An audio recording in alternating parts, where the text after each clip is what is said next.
छगन भुजबल साहब बहुत बड़े कलाकार हैं। उसने फिल्मों में भी काम किया है, आपको पता है।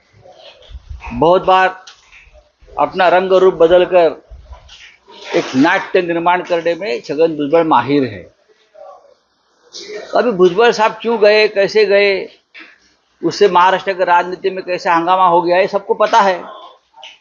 लेकिन शरद पवार ये सबसे बड़े सम्राट है, नट सम्राट है, और उनको प्रतिष्ठा है देश के और महाराष्ट्र की राजनीति में।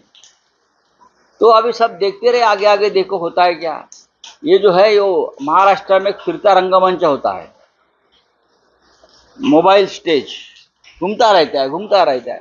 वैसे ये छगन भुजबल जैसे जो लोग हैं, नेता है, वो फिरता रंगमंच के कलाकार हैं। तर लोकसभेनंतर आता विधानसभेच्या जागेसाठी फॉर्म्युला ठरलाय शिवसेनेचा आपला, असं काही ठरलेलं नाहीये, असं काही ठरलेलं नाही, हे चुकीची माहिती आहे। आम्ही 288 जागांचं असेसमेंट करतो आहोत। राष्ट्रवादी काँग्रेस हे सुद्धा 288 जागावर चाचपणी अभ्यास करतात आणि काँग्रेस पक्ष सुद्धा 288 जागांचा अभ्यास करतो। हा अभ्यास तिघांचाही पूर्ण झाल्यावरती आम्ही तिघे एकत्र बसू आणि त्यानंतर आम्ही ठरवू की कोणी कुठे किती कशा जागा लढायच्या, आणि जो जिंकेल त्यालाच ती जागा मिळेल, हे आमचं सूत्र आहे जे लोकसभेला होतं। माध्यमातून ठीक आहे, ठीक आहे।